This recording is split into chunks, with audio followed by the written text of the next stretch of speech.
За төвийн бүсийн толгуур төв Дархан хотод үйлдвэр технологийн парк байгуулж бүрэн ажилуулна гэж 16 жил ярьжээ. Огт биелээгүй.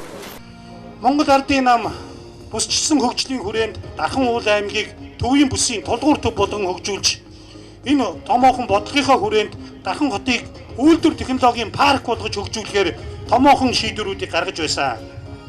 Мөн энэ ардчсан нам засагласан энэ үед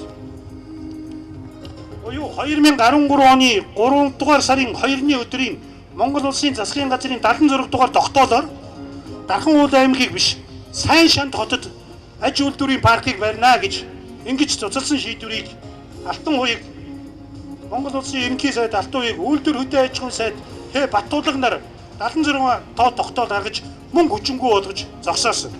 Энэ үйлдвэр технологийн парк Монгол улсад Дархан уул аймагт ашиглалтанд орсноор бид олон 10 ажлын байрыг бий болгож энэ олон 10 залуучууд ажилтай орлоготой амьдралтай байх байсан. Энэ ажил өнөөдөр Монгол Ардын нам санаачилж энэ ажлыг эхлүүлэх байсан боловч ингэж зогсоосон юм аа. Энэ бүгдийг та бүхэн засгийн газрын сайтаар ороод тогтоолоор нь үзээрэй. Бүгд үнэн.